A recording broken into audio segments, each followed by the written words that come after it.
All right, everybody. Welcome to Inside the Birds TV with Geoff Mosher and Adam Caplan. And of course, we're very, very excited to bring to you former NFL general manager. He's six-time NFL Executive of the Year with the Bills, the Panthers, and the Colts. Won a Super Bowl in 2006 with the Colts. He's a Pro Football Hall of Fame inductee.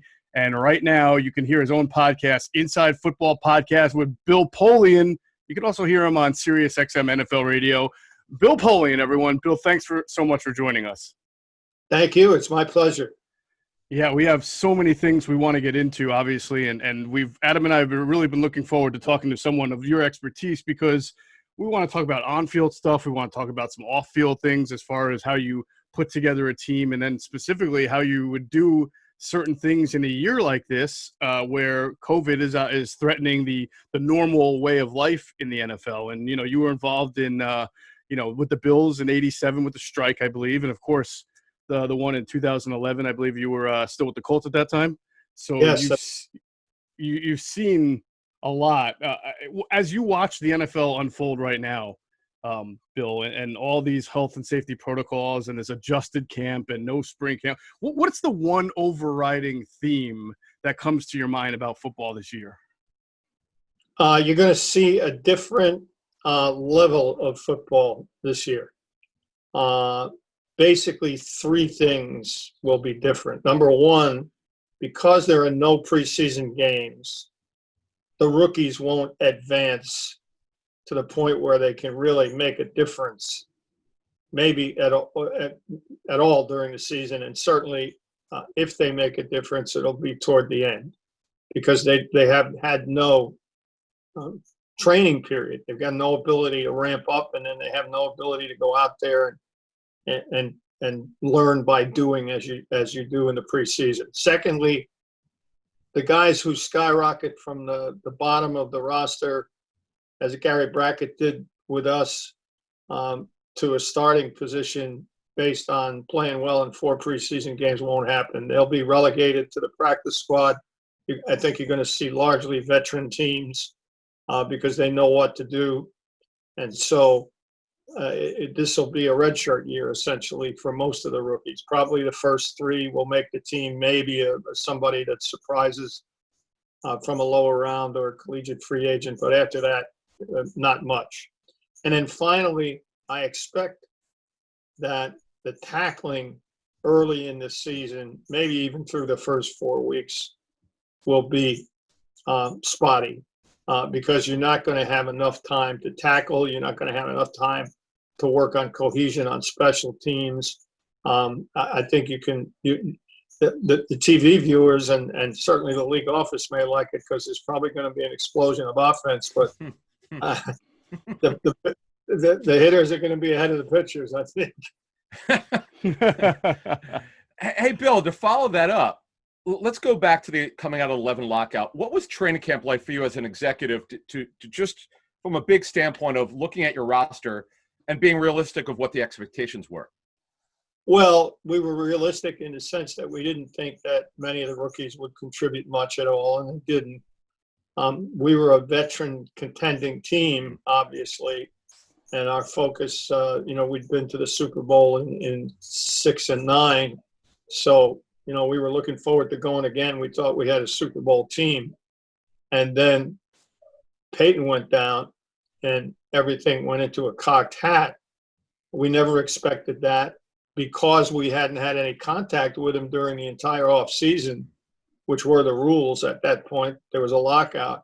We weren't in any way aware of how serious his injury was. I'm not sure he was either, to tell you the truth. He worked out all during the preseason privately, never took a snap with the team on the field. And then when we broke camp and came back to get ready for the opening game against Houston, he took some reps with the first team, but it was obvious that he didn't have the arm strength to do much of anything. And so we decided to sit him down. We kept him active, hoping that something might happen down the road, but it never did. And he needed surgery. Obviously, he had to have a spinal fusion. And then what we worried about happened because there was no off-season program and because there was no ramp up to training camp. Injuries hit us pretty hard in other positions. And as the season went along, injuries hit us pretty hard. So the team was, aside from losing Peyton, was really depleted. So by the time we got to midseason, where we had been losing games, but losing them really close, failure to make a first down here, inability to close in the end of the game, things like that. The defense by midseason had fallen off because of injury pretty markedly. Fortunately, and to his everlasting credit, Jim Caldwell kept everybody playing hard and focused. And we ended up winning 2 out of the last 4 with Dan Orlovsky at quarterback, I think. And Wow. in that process, we knocked Houston out of the top spot in the playoffs. And that's the only positive, and it's a real positive. I'm really proud of that team, the way they played and coached. And in many ways, that's the only positive from that season. But we anticipated that the injuries would come, and they did. We just didn't anticipate that Peyton was going to be gone for the entire season. So we have a situation here, Bill, already where Doug Pederson has tested positive for COVID. He's going to be away from the team for a little bit. And I'm curious as to when you look at the idea that, no matter how many protocols teams might take, there's probably going to be some infections and some, ramifications because of the virus. As the season goes on, do you feel like the NFL will have to kind of take a detour because right now the NFL has been full steam ahead. They've made their adjustments and everything, but they're planning to have a season. Do you feel like things now will be different than they are 3 weeks from now and 6 weeks from now? And are you concerned about any kind of total redirection from the league? Well, I don't know how you would define total redirection, but let's look at baseball and use guidepost. Baseball has, of any sport, the most social distancing. Guys are in the bullpen, they're in the dugout. The only people that get close to one another are the first baseman and a base runner, but even then he's 6 feet apart with a reasonable lead. And the catcher, the batter, and the umpire. So it lends itself to social distancing. In addition, there's very little contact involved. It's only occasionally body contact. So it should be the sport that runs most smoothly. Now, they're not in a bubble because they have too many players and they move from city to city. We're not in a bubble because we have 3 times the amount of players and move from city to city. And so you look at that and you say, well, okay, they should have gone relatively smoothly. But then you hearken back to the words of Dr. Fauci way back in March when he was asked about sports. And he said, look, you can take all the protocols that you want, and they'll do well with those, and they'll abide by them and so forth. The virus is still in charge until we get a vaccine. And that's the case. Now, where are we relative to where baseball was when they started? We haven't even begun summer camp. We're still in the testing, admittance, and physical ramping up stage. Once we get to summer camp, which will begin on August 14th or thereabouts, then we're going to see what happens when there is no social distancing. Football is the antithesis of social distancing. Yeah. Man on man, knock the other guy back, right? We don't want to stay 6 feet apart, except the receivers and the DBs, but they don't because they're up. Exactly. That's the idea, to take away the separation. So we're going to see what happens once we get into what would approximate what baseball did in summer camp, which went largely smoothly. But then once the season began and the bubble wasn't there, and they traveled from city to city, then they ran into trouble. And the trouble is, their trouble is what troubles me. They originally said we're going to have a 60-man roster. 30 guys will be up with the big club. 30 guys will be at a minor league training site somewhere getting ready if we need them. So the Marlins came up with however many positives, a dozen or so. And two things happened. One that we anticipated, but it didn't go well. Instead of calling up a dozen players, I guess the medical people plus Commissioner Manfred said, no, we'll cancel their games. Well, we anticipated that they would call up 12 players and play. It wouldn't have been very competitive, but they would have played. Instead, they had to cancel the games and rejigger the schedule. The second thing that happened, no one anticipated. I was shocked by it and then said to myself, I should have thought about this. The Washington Nationals said, Miami's a hotspot, maybe the worst hotspot in the world, and we're scheduled to play 4 games there against a team that has a dozen positives. We're not going. How do you like that? You can understand how the national players felt. Absolutely. And Commissioner Manfred found himself in a bind. He couldn't turn to the Nationals and say, go ahead down there and you're going to be playing against the AAA Marlins. They said, we don't want to go, period. We don't want to be in the clubhouse. We don't want to be near them. So that was an unanticipated problem. They dealt with it okay by essentially canceling a week worth of the Marlins, maybe 2 weeks worth of the Marlins season. And that had other ramifications. The Phillies, nobody wanted to play the Phillies because they've been exposed. So that community, the fear of community spread, which actually took place with the Marlins, is something that football is going to have to worry about. And Dr. Sills sort of addressed it the other day in an oblique way when he said, we're in a virtual bubble. Well, sorry, Dr. Sills, you're not, because you're going to be getting on chartered airplanes with crews that you don't know. You'll be going to hotels where you don't know who the people are. The best intention. Everyone has good intentions, except for the dopey people who don't want to wear a mask. Everyone has good intentions. We'll probably get him back in a second, but that is interesting, Adam. Oh, go ahead, Bill.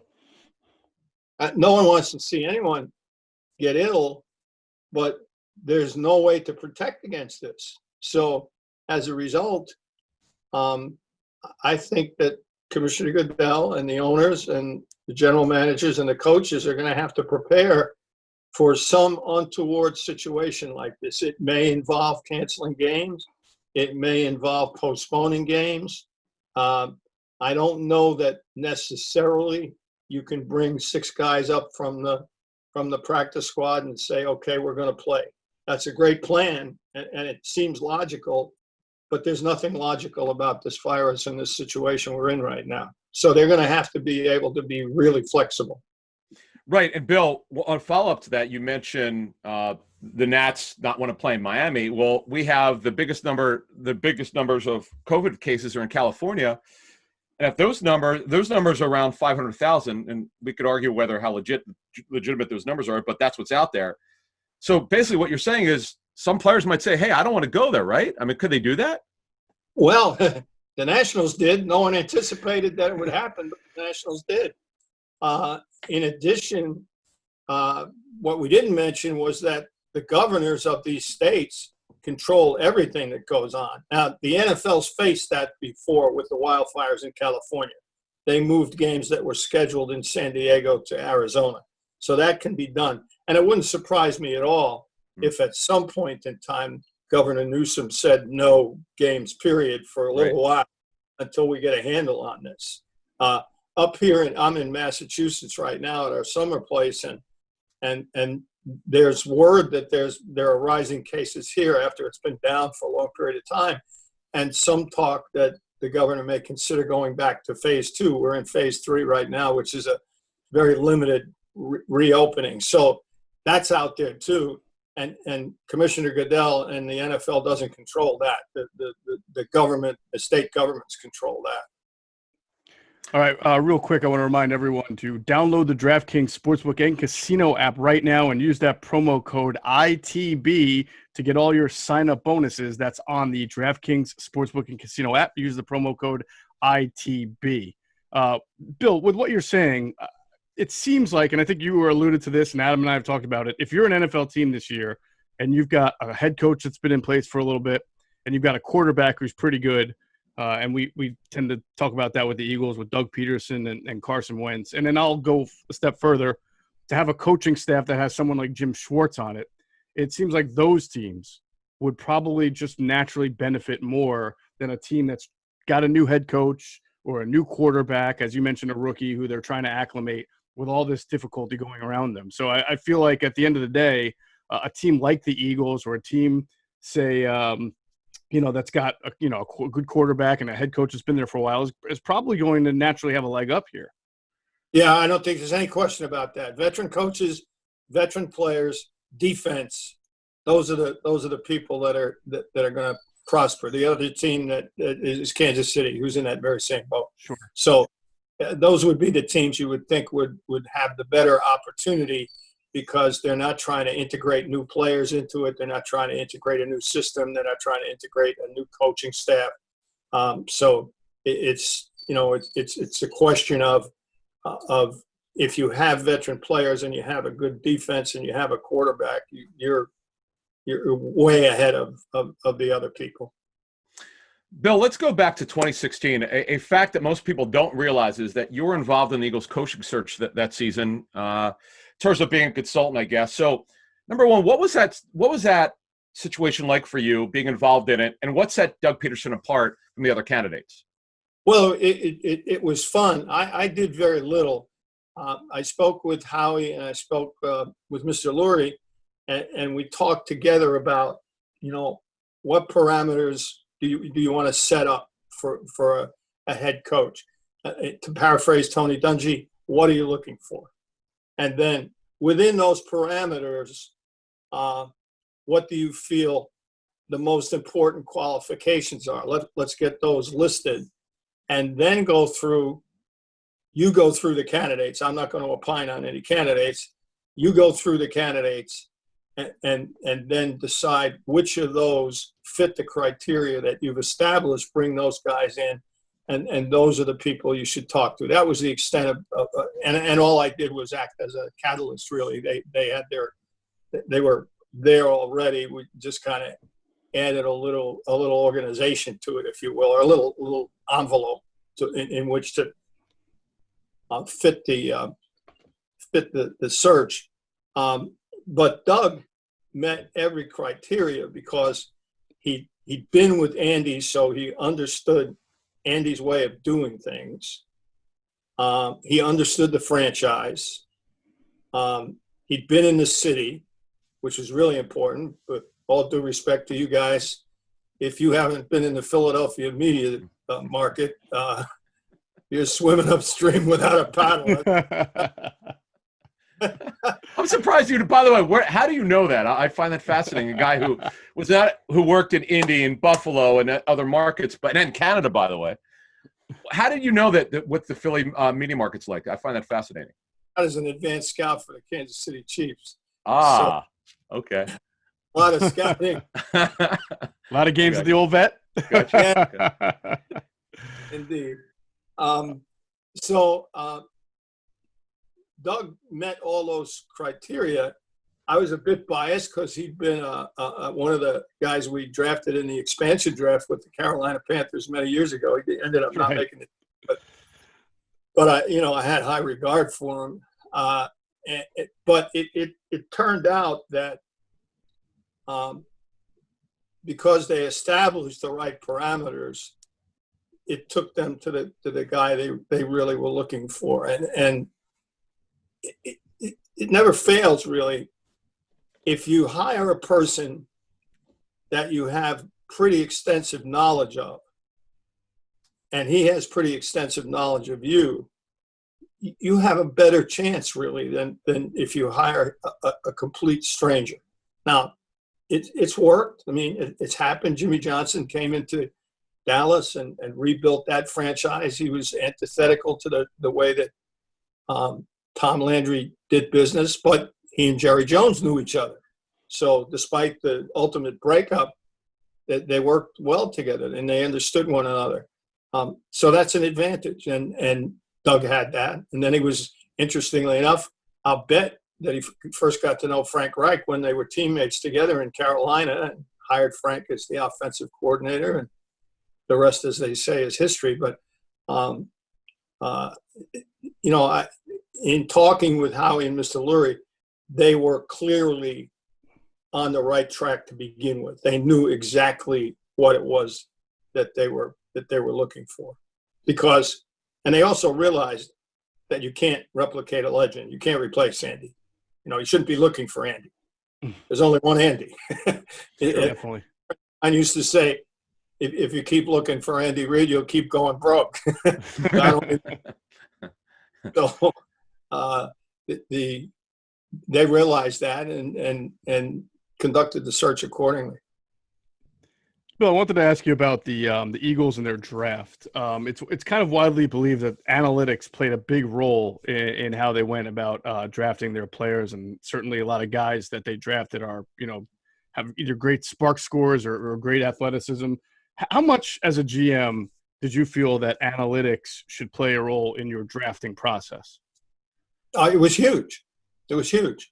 And this goes all the way back to my running my first draft as a GM in 86, I guess, in Buffalo.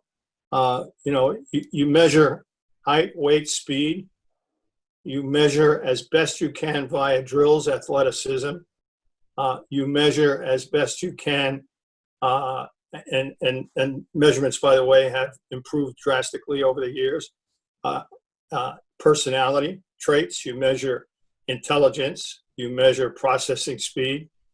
That's all analytics. And maybe you use an equation here or there to draw some conclusions. Always a regression analysis that goes back a long, long way. So what is, quote, called analytics, close quote, today, we've been using in football for a long, long, long time, starting with Gil Brandt way back with computerizing scouting with the Dallas Cowboys. And the results are obvious. Those Cowboy teams went to 5 Super Bowls.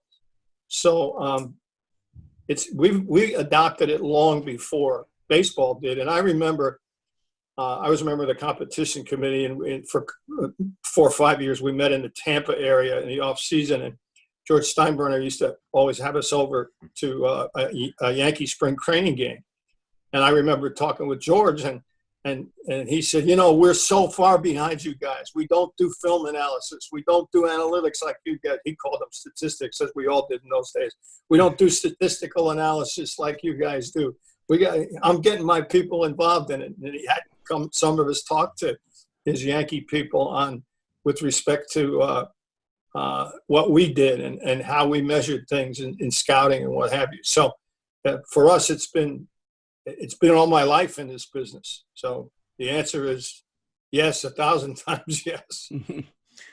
Bill, when the Eagles drafted a quarterback in the second round this year, it was shocking because typically when you draft someone in the second round, that guy's probably going to start it someday. So what was your feeling when the Eagles did that in that second round? Well, I think they saw athleticism. They saw intelligence. They saw leadership, all of which was at the very higher end of things. They saw what Lamar had done in Baltimore. The passing skills part of it was not the highest. I mean, they'd be the first to tell you that. But what he can do that kind of a quarterback can do in this game today, where we use 53 1/3 yards of the field in width, is that athleticism translates to big plays on a consistent basis. The other thing that happens is professional defenses have never accounted for the running quarterback. Defenses have always played 11 on 10 because the quarterback has not been a ball carrier. His involvement in the game is in the pocket and passing the ball. So with the advent of the running quarterback, a guy who can go one-on-one against a linebacker or one-on-one against the defensive back and make that guy miss because he's got incredible skills with the ball in his hand, now is a huge step forward for the offense because it's now 11 on 11. And you get lots of one-on-ones. You can scheme lots of one-on-ones, which Greg Roman did a phenomenal job of, first in San Francisco with Kaepernick and then now in Baltimore with Lamar. So I think they see that as a trend. That's measurable.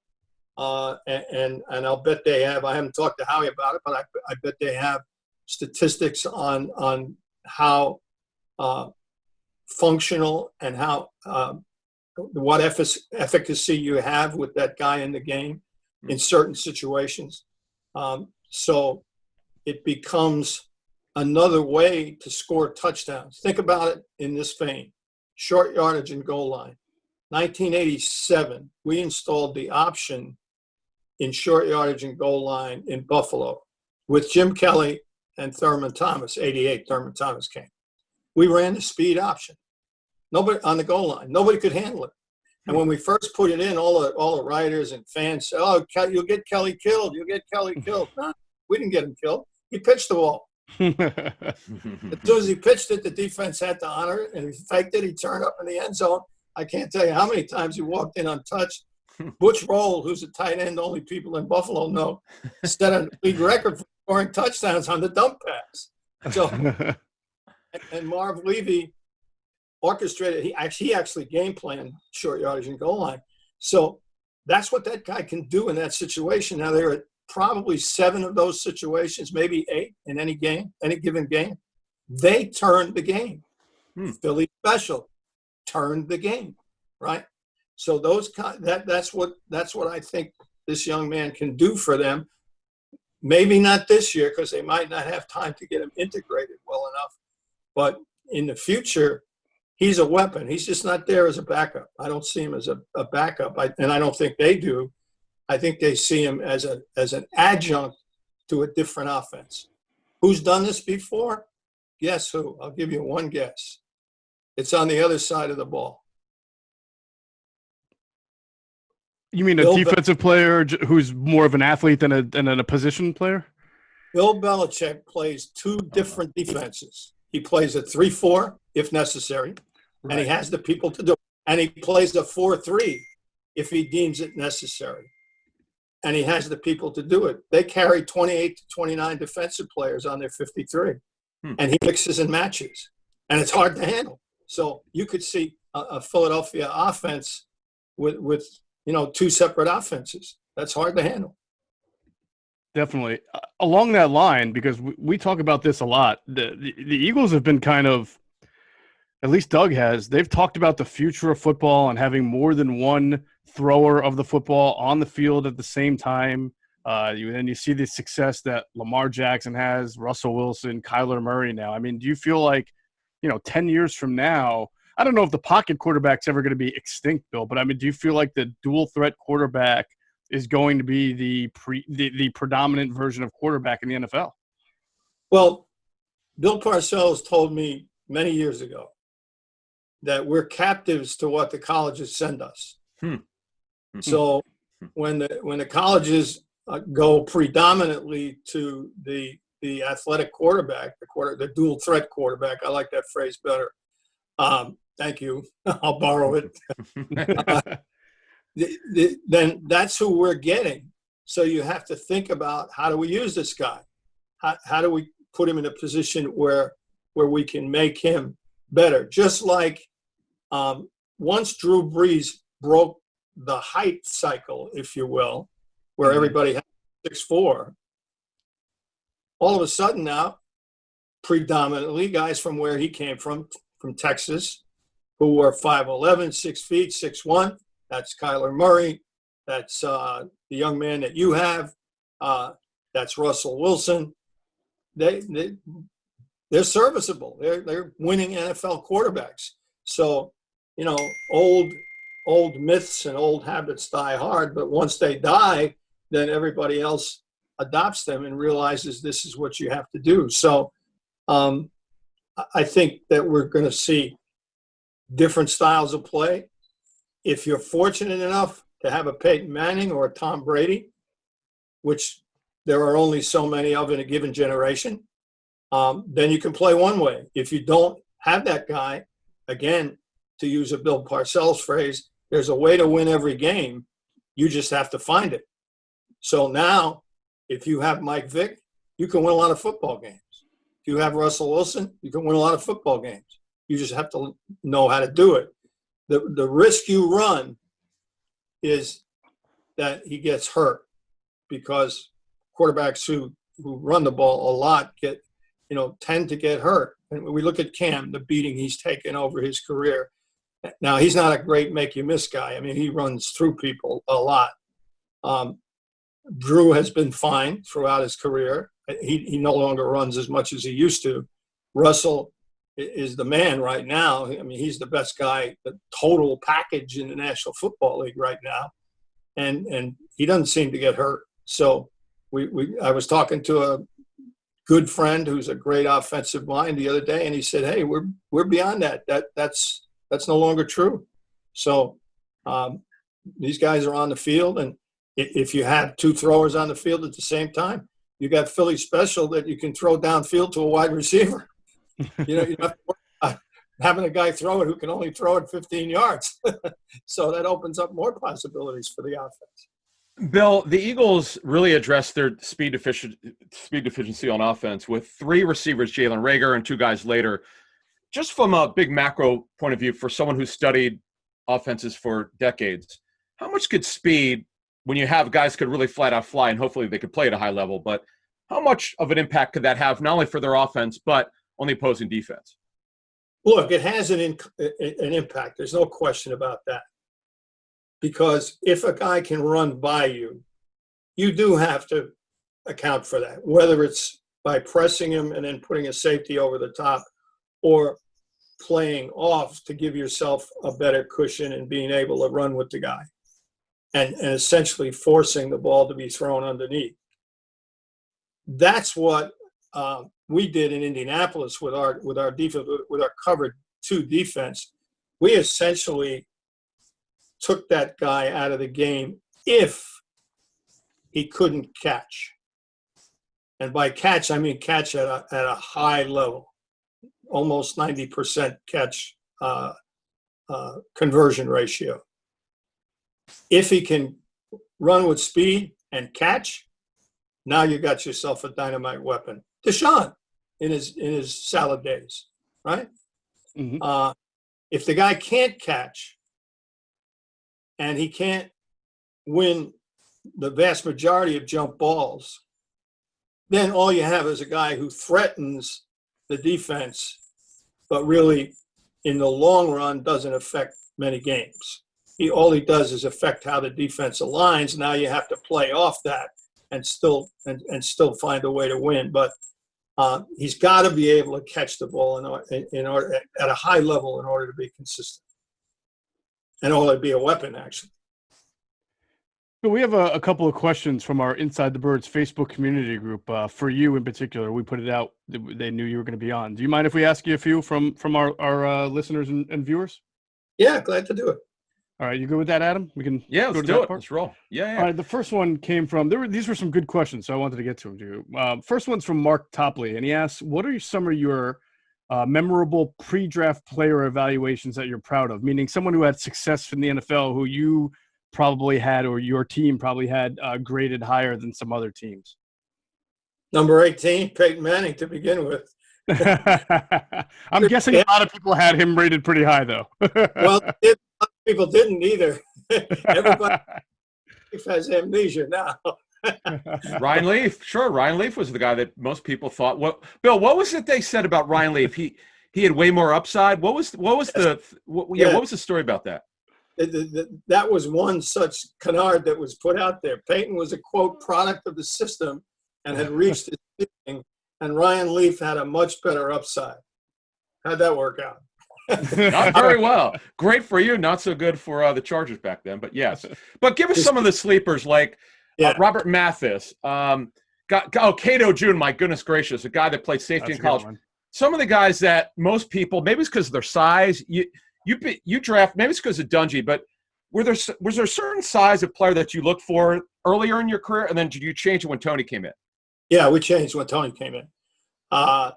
I started out with Marv, and we were in sort of a Wade Phillips 3-4, athletic 3-4. Now, we had some good players there that, many of them were high draft choices. Shane Conlon. Carlton Bailey was one who was not, who was a converted nose tackle. And he came in and played really well for us. And then we brought him to Carolina and played really well there. But in Indianapolis, because we did such a deep dive with Tony on what was required to play in the defense, and the defense was a little bit different than anybody else was playing, we were able to play with shorter players, not smaller, but shorter. So Cato June was a safety at Michigan, a box safety at Michigan, played in the box. Couldn't really cover deep, so we made him a will linebacker, and he was played great for us, including in the first Super Bowl. Gary Brackett was a 5'11" linebacker at Rutgers, right across the river from you guys. Last guy we signed in free agency, $2,000, I think. He went on to become a 10-year starter and middle linebacker and defensive captain. Antoine Bethea, middle safety. Love him. Great. Still playing, I think. Yeah, well, he's retired. I think this is his last year, but 3 deep safety at Howard University. Funny story. We brought him in, and Tony and I looked at the tape, and I said, Tony, I think he can play corner, but you know better than I. Start him out. Where do you want to start him out? So Tony said, let's start him out at safety. He'll feel more comfortable. And then I agree with you. I think he can play corner, but we'll move him. So, but let him start at safety. So that was the year that Antoine came in was the only year we had the rookies and the varsity together for some reason. I don't know why. We typically bifurcated the camps. But anyway, they're together. He's with the last group playing 3 deep safety. And first practice, interception. So we come off the field. Tony said, boy, it looked pretty natural, didn't he? I said, yeah. Next practice, interception. Tony said, kid's got a head on his shoulders. He's got a nose for the ball. Next practice, interception. Tony walked over to me. He said, I think we'll leave him at safety. Good decision. Good decision. Speaking of safety, I think one of the favorite players that you guys drafted. Now, he was a higher draft pick, so it wasn't like the rest of the league was sleeping on him.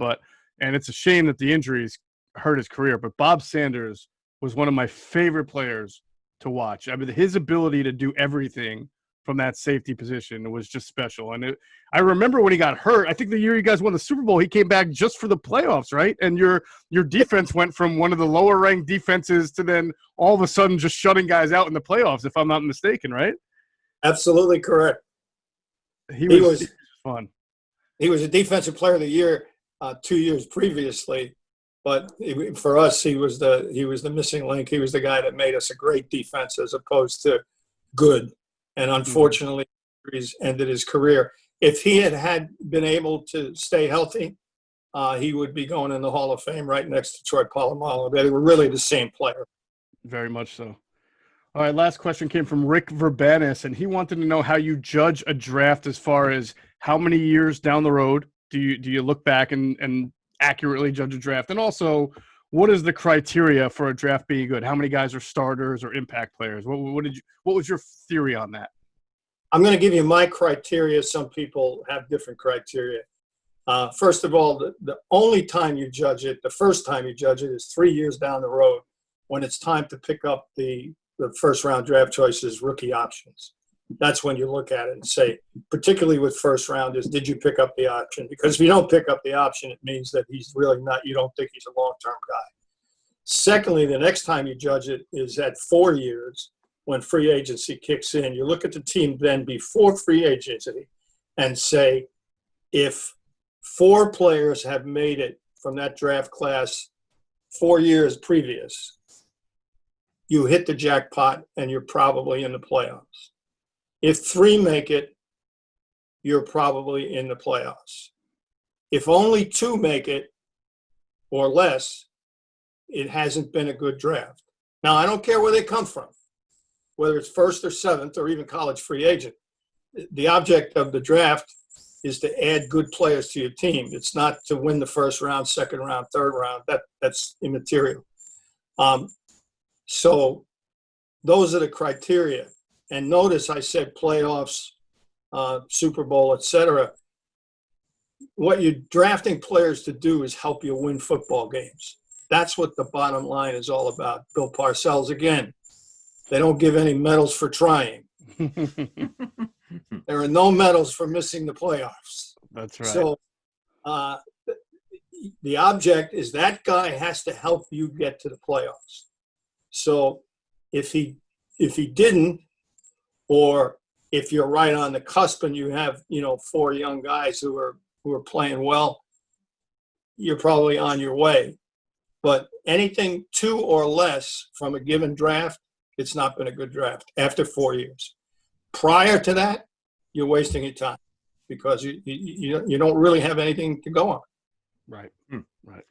Bill, there's one thing, Geoff, I wanted to ask him because I was listening to Bill's podcast this morning, and you said it in passing. There was, I guess, after you left the Bills, you were working the NFL's personnel office, and you mentioned something in passing. I had no idea that you were involved with this, but Wendell Davis was a former Bears receiver who tore both patella tendons, crazy, at Veterans Stadium. Bill, give us an idea of what you recall from that case and what wound up happening there. I don't recall the exact outcome of it. Okay. So I don't opine on it. I can't remember, and I didn't keep any notes. Okay. Commissioner Tagliabue said, I was the vice president of football operations, 1993. And he said, this occurred, lots of sound and fury, obviously, in the media and what have you. He said, go down and investigate it and let the chips fall where they may.